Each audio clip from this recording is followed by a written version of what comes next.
Welcome back to Red Marker Radio. Today, on our second episode, we have Jayce Rodgers, who is a performer. He's been in a lot of different heritage musicals. He's also been very involved with the choir program at Heritage. This last year, you were in Gateway Singers and Jazz and Show. And we're going to be talking about that a lot and just general fine arts experiences. And outside of fine arts, you're also you're interested in a lot of tech things, and you're very interested in the tech, audio visual world. So we'll get into that a little more. But without further ado, this is Red Marker Radio, episode 2 with Jayce Rodgers.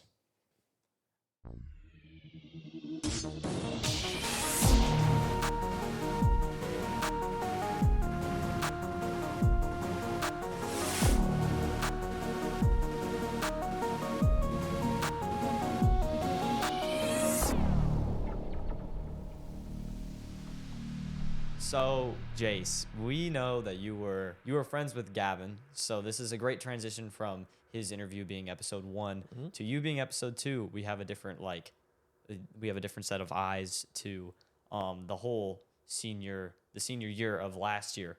It's kind of cool. We can get a perspective of what had already happened instead of just seniors of this next year saying, oh, this will be good and this will be good and I'm scared for this. Like you have experience, and that's kind of what we want to hear about. We also want to hear about your future intentions and all of that kind of stuff. So when it came to school at Heritage, where did you lie? Like, what made you so different or just like unique from other people?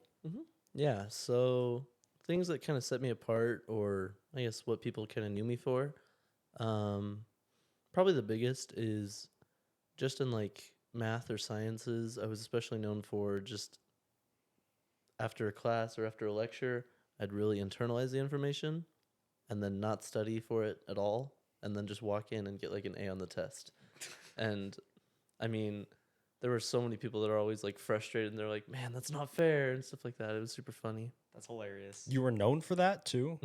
Yeah. That's another step. You're like, dang it, Jayce is walking in. Oh, shoot.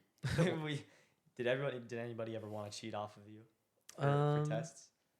I mean, I feel like I can't, off the record, Yeah. Yeah, that makes sense. There might have been some incidents of a little bit of trolling, a little bit of trolling. Yeah.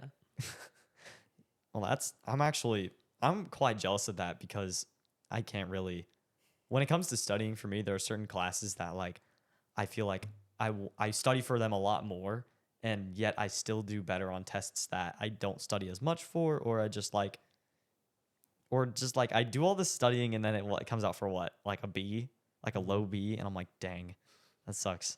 So that's just a really cool talent. I admire that. So also taking this from a different like track, we all know that you were Grimsby in the Little Mermaid this last year, this fall musical, almost a year ago actually. Crazy. Yeah, I know, it's insane how time flies. But we know you were Grimsby, but from the past and before that, what musicals or plays or any like theater experience were you in before school, during school, outside of school, all of that? What were you in? So I'm not exactly sure how old I was. I'd guess probably somewhere around maybe 9 or 10, maybe. At CGCC, Chandler Gilbert Community College, they were doing a production for Christmas Carol. The one with Ghosts of Christmas Past, Present, Future, all that. And I actually got to be Tiny Tim. That's awesome. And that was like my first production, really. So that was a lot of fun. I still remember, like, there was one time on stage, there was an incident where during a performance, at the very end of the show, there's like this fake snow that is falling down from the ceiling. It's part of the set, and it's super cool, but it's one of the bars that was like up above, the way it was twisting as it let it all out, it actually unthreaded and unscrewed and fell down and hit someone in the head. Oh, it was bad. Dang. Now that's a lot of damage. Tech crew problems right there.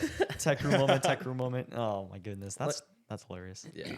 Luckily they were all right, but it was just, I remember that's like burned into my brain. That's like one of my first theater memories. Other than that, then there's every summer, oh, I guess not this summer because I'm graduated, but Oh, every yeah. summer up till now, I've always been involved with at MCC, Mesa Community College. Right, yeah.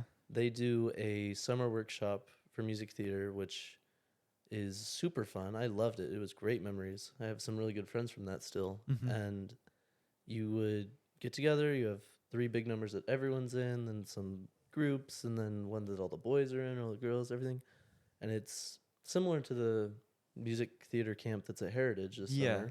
summer, but a little bit on a bigger scale because it's a college, and it was a lot of fun. That's kind of cool. So it's like a the fine arts retreat squared, but like Yeah. is that kind of what I'm picking up? Is that what it's like? Okay, that's cool. Fine arts retreats are awesome. So that's great because I can relate to that, and I know what you're talking about. That's really cool actually. So how would you compare performing outside of school with inside of school? Because obviously our school musicals, they're, you know everyone that's in there.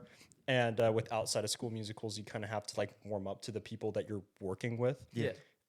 For example, I guess the Little Mermaid's the easiest example. Take that and then compare it to maybe another play that you've done outside of school and kind of like the group dynamics of, working with different people and working with different actors and roles. How is that different? So I honestly haven't done much outside of Heritage as far as actual like productions or like full plays that are run through. But like what I was saying with workshop, as we call it, the like the summer theater camp, I guess.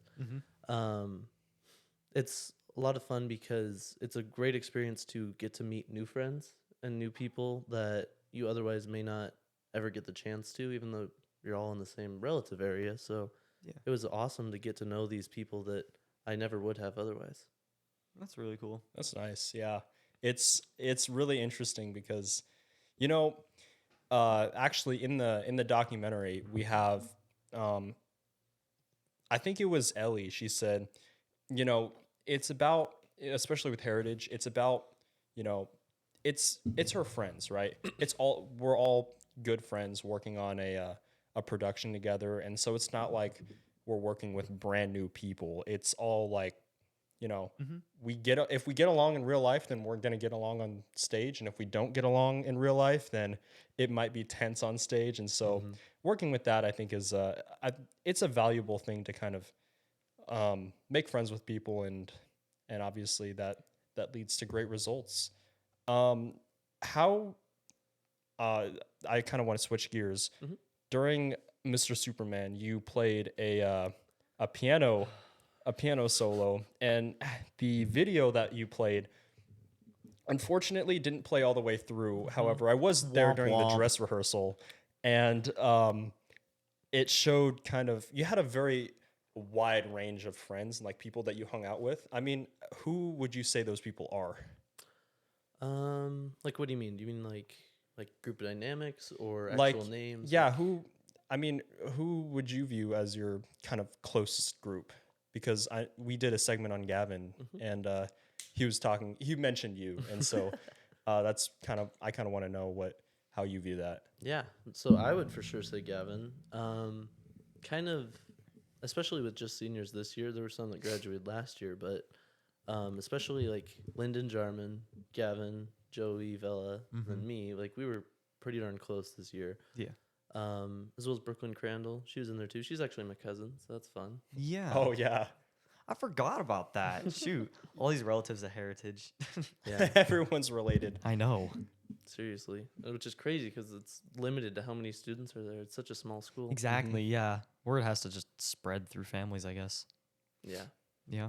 Well, you got the boys. You always got the boys. The boys are Exactly. I mean, Yes. us four that I just mentioned, we all got accepted to BYU Provo, and we're planning Yeah, to go Gavin there. actually talked about that, and I was like really impressed. I was like, "That's really cool." Were you part of that group that opened up like your acceptance letters altogether?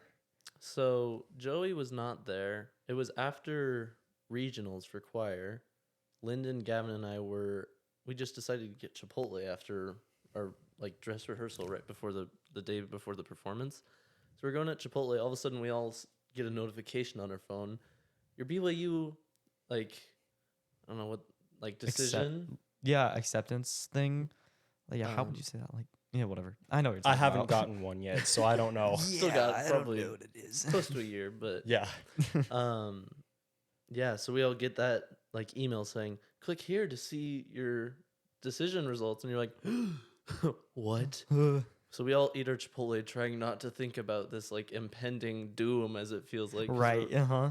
I mean, it's terrifying. You're like, "What if I didn't make it?" Mm-hmm.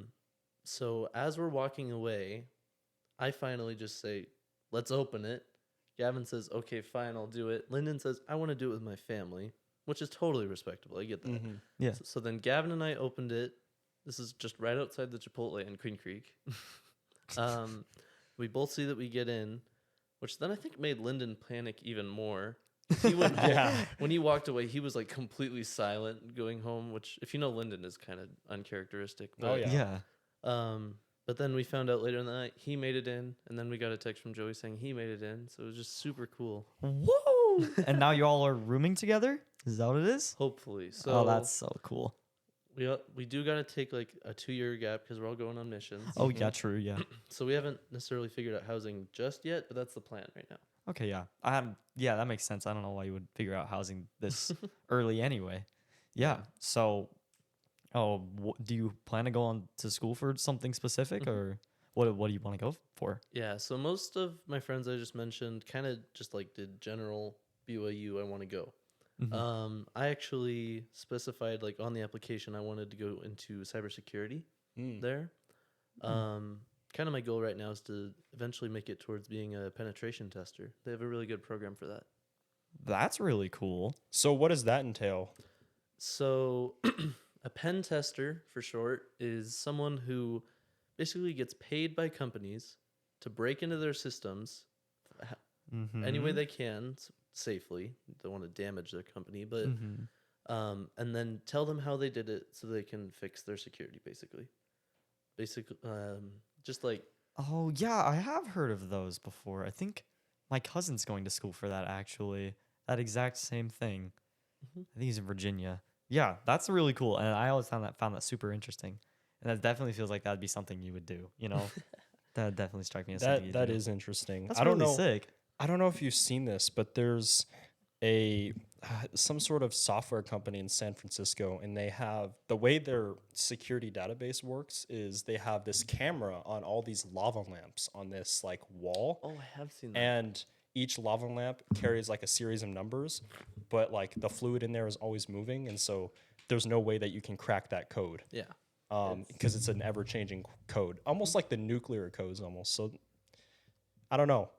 I have no clue what you're talking about, but No. that sounds cool. I mean, a little bit of context like that. It's I don't remember exactly what it was, but it was this group that found they can use lava lamps on this wall with one camera tracking them, and because it's so unpredictable in their movements, they made an algorithm just to read the video and say, okay, depending on where the bubbles in there are, set that to a bit value and basically come up with a new hash or a like encrypted version, and that's what it's using to encrypt their data to protect it.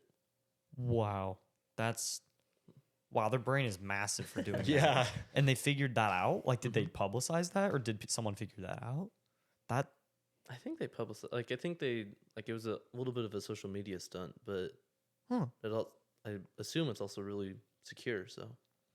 It sounds freaking secure if it's always changing like that. That's crazy. So have you gotten your mission call yet?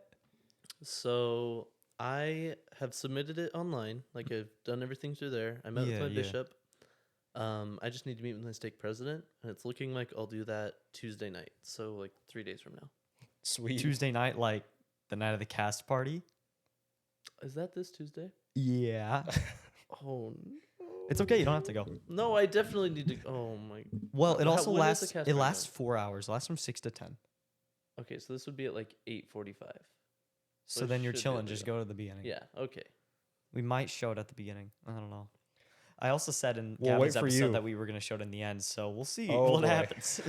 Man, I told. We'll show it oh my twice. Gosh, I feel so silly for blanking on that now. That's Nah, summer's just a giant empty black hole, literally. No, I've been working every day. I'm like, my brain is fried. I've been that. not working every day. I've been doing a whole lot. Of This is our nothing. work. This is literally our work. No, this But is we're not awesome. getting paid. Well, we're getting paid in. Hey, if Joy. you want to support Red Marker Radio, you can donate money by. You can donate money. You can donate You money. can donate money. should donate I don't know money. how. You can just, if you see us in real life, instead of like robbing us, you should hand us cash and be like, "This is for Red Marker Radio." I thought you because were we know that actually you're gonna working like for this. publicize the fact that we had like an account or something like Patreon or something like that. No, you're just like, yeah, GoFundMe or something like that. Just like instead, you're just like, instead of robbing us, just give us the money. It's that easy. I'm like, oh, great. Yeah, give us money. That'd be great. we'll work on that later. So As of right now, we got publicized our Red Marker bottled spring water. Let's actually, go. as you've been able to tell. Also, we've been publicizing. I didn't mention this, but the song, the introduction song, I actually made that myself. So you can actually, when you listen to the podcast and you listen to the introduction song, that isn't some royalty-free beta cringe normal thing. I actually made that myself. So here, let's do a cheers with the Red Marker water. We'll save that for the end. We'll save that for the end. Okay. Yeah, for the end. For the end, it'll be definitely an end finisher. That'd be awesome. Okay. All right, let's see. What? Okay, let's lean on this. So aside from like productive things like work and actually, let's lean on your work for a second. Where do you work? So right now I am both a lifeguard and I think it's technically called a safety swim instructor or something like that for the city of Apache Junction. Oh dang! So how far is that from where you live? It's like depends on how traffic is, but it's between like a 20 and 30-minute drive every day. Dang. That's like me to school. Yeah, I live not necessarily in that area, but like I'm kind of close-ish to AJ, without being in the ghetto, because that's not me.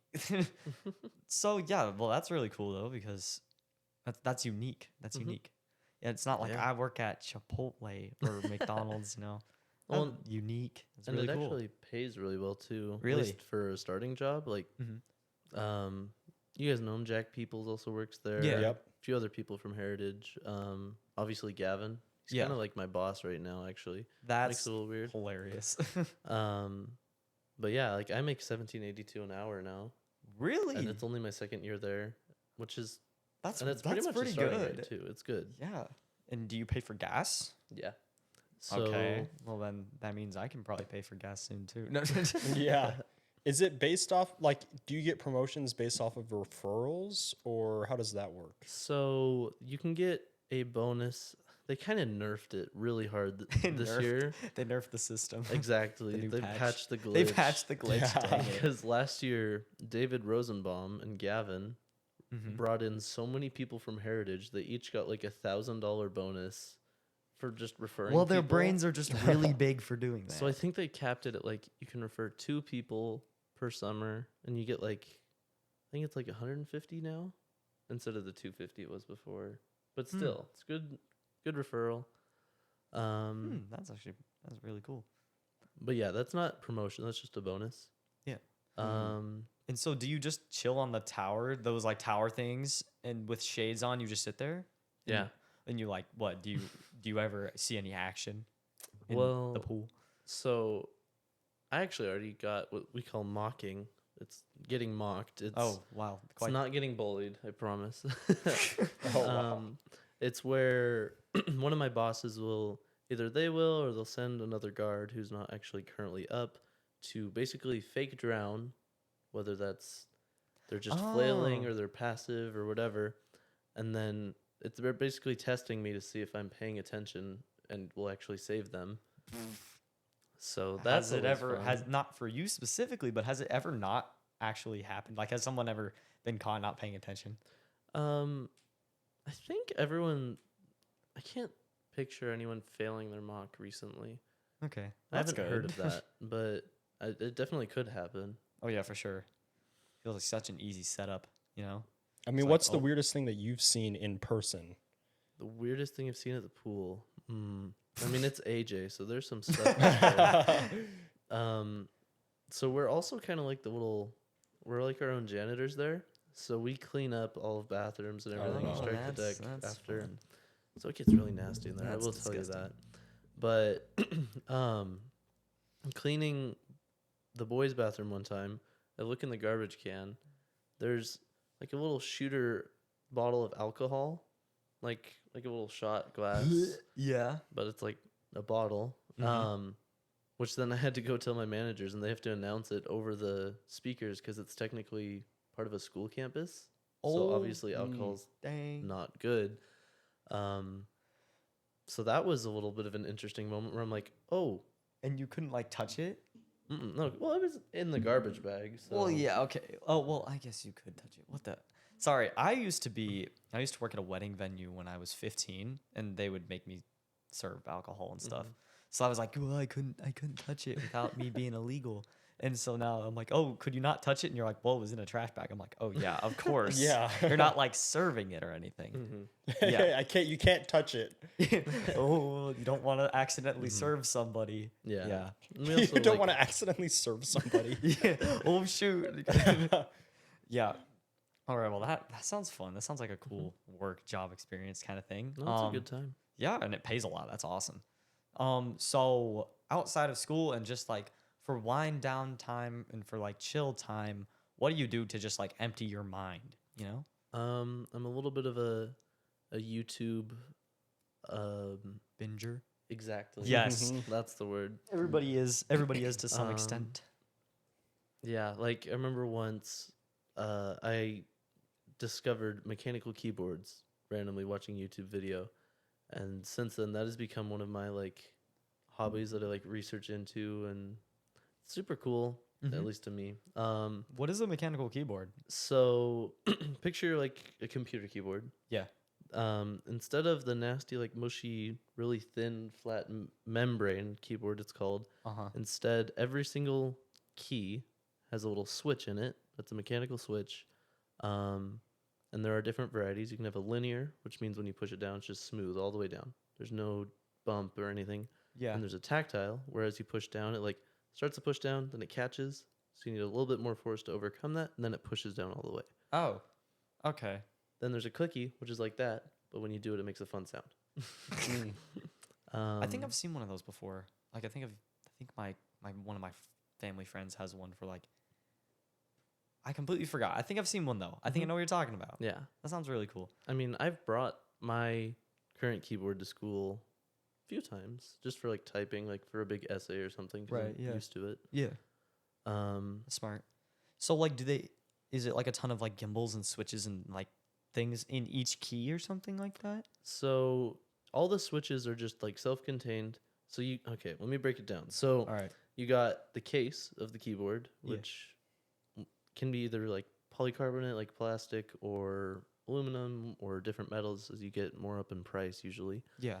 Then you have the plate, which holds all the switches. Then you have the PCB, the circuit board, where all the switches actually like connect to. So the plate just holds them steady. The PCB actually like connects to the metal pins on them. Yeah. Then those all fit into the case, and then you put just the plastic keycaps that your fingers actually touch on top of all the switches. Then those stick in. And then I guess the last thing is stabilizers. These are basically kind of looks like a switch, but not quite. So like think of your spacebar, for example. Yeah. If you just have one switch in the middle, It'd be impossible to like push on the edge to go. yeah, it'd be Yeah. a seesaw basically, and it would Yeah. go flying. So a stabilizer kind of connects at the ends of like your left shift, your space, backspace, stuff like that. So that way they're all steady, but you only need one switch. Huh. That's cool. Yeah. This also sounds like something you would do. Okay. And I've sounds seen. really cool. Have you seen the videos of like people putting custom keycaps on the keyboard? Because I've seen there's a lot of different Yeah. custom keycaps that you can get. So I think that's cool. Yeah. So I know you're obviously involved in the tech world very heavily, and at one point I think we were talking about like Neuralink at one point. I mean, what's like your interest in that? So that was a little bit like, that was a couple of years ago. I was really like zoned in on that. Like that was my hyper fixation for a little bit, where I discovered that there's this technology where Yeah. they're looking into it. It's an Elon Musk company called Neuralink, where they're basically trying to make chips that they can actually like put into someone's brain, and it'll be able to read information based off of the electrical impulses in it. I've always thought about that. I did not think that was a real thing. They actually just barely, this was in the news. They just got it to like the first human trial where someone who had lost all their lost limbs. I don't know exactly which, but basically they couldn't use a keyboard. They were actually able to type using just signals read from their mind, So straight fed to a computer. So like the neurotransmitter from Big Hero 6. Kind of, except it's But physically like wired in into your brain. Yeah. That's so cool. Would you ever get a Neuralink chip implanted into your brain? I would. I've thought about this a I lot. With a lot of thought, I'd probably say no, because Well, maybe maybe I wouldn't. way down Maybe I the wouldn't line. anymore. I don't know if this guy says he wouldn't. I probably wouldn't. Yeah. So, I mean, one thing to think is, so your brain, every thought you have, everything is just a little bit of electricity being sent around between different neurons and everything in your brain. Uh-huh. If this device can read and understand all of those little electrical impulses going around everywhere, what's to say they couldn't later include a little emitter in there that then could would basically alter your exactly thoughts. it would just be what your thoughts are at that point. Like that's kind of terrifying. That's next gen wild. That's true. That's actually that's Oh, yeah. I would have been like, oh, I gotta get my USB drive in my head so I can download these answers for this test, and then I gotta take that out, and then like that. That's what I thought of. And you're like, well, it could alter your whole thought system. I'm like, Well, the reason my mind ever Yeah. even came to that is when I first started thinking about it, I thought it would be super cool if, like, obviously it just showed the example of how someone who had lost limb function was able to use a computer. I was thinking, what if there was a way to try and cure blindness or deafness, where you would have a camera, which would then talk to the Neuralink chip or whatever it would be, which would then write the signals into your brain of your visual impulses. basically a third eye. Yeah. Or little microphones to try and recreate your ears or something like that. But I thought that technology would be super cool. And then I started thinking about it more, and I was like, wait, what else could that be applied to? Yeah. Wait. Yeah. So if you took like a human brain and it still worked, right? And but like, say someone died, you could take out the brain, and with this like transmitter thing, you could. And if you were to get the brain to like work again in some way, you could literally recreate a human, an artificial human, like to every extent. Well, yeah, I think it works more so for like people that are brain dead. So people that like actually their brains shut off, but Yeah, all I their know. limbs still function. You could technically implant a chip within a few hours, and then that could potentially reactivate some neurons or whatever inside the brain. So honestly, that's a medical breakthrough that again, yeah, I don't put too much thought into it because it's I'm already putting too much thought it's a into lot this. it's a lot to think about. Yeah, It's like no, for it's sure. very existential, and not there are not many technology, there's not many devices that can make you kind of like ponder your existence, but Neuralink can. So I don't know, it's kind of an interesting way to What put it. is a human? What is a human? Yeah, That's at Wow, some point in time we might not know what that is, Yeah, the crazy. difference between human and computer. my brain is working at 1,000 frames per second. Wow. Yeah. I mean, one thing, because I know we probably should kind of wrap this up a little bit.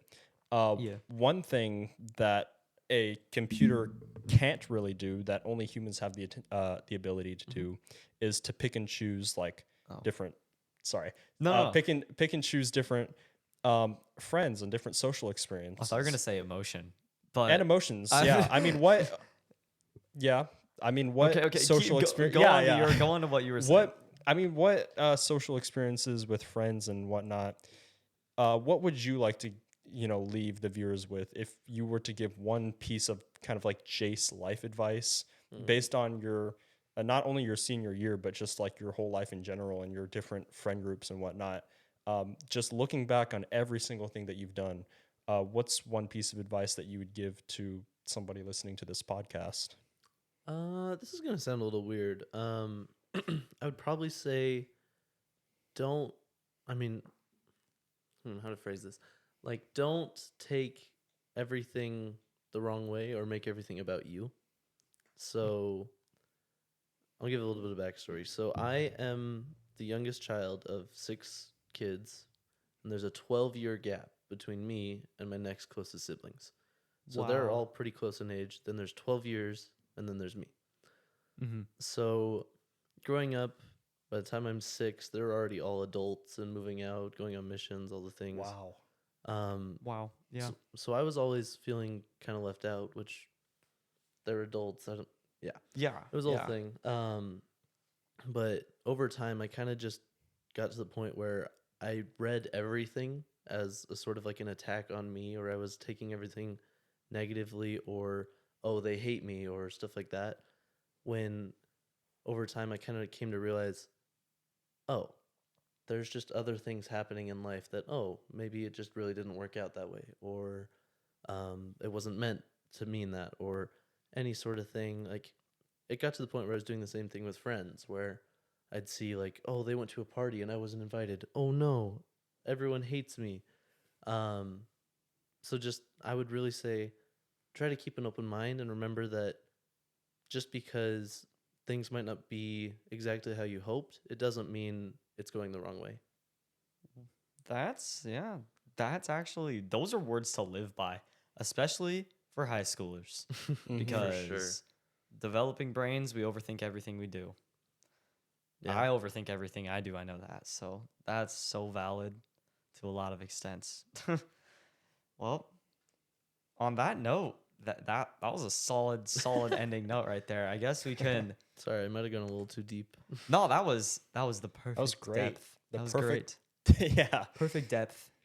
So then I guess we've seen you here. We've seen you at school. We've all like gotten to witness your like personality. We've gotten to know you, and not just us two, but a lot of people at Heritage too, and a lot of other people outside, maybe at work or in the future at school. People will know you, and there a lot of people, I can guarantee, are happy to get to know you, and that's why we invited you on this podcast, because we know people wanted to get to know you, and is quite a banger before you get sent off on your mission, before you're gonzo, and then we basically never get to see you unless for a long time, right? Yeah. So,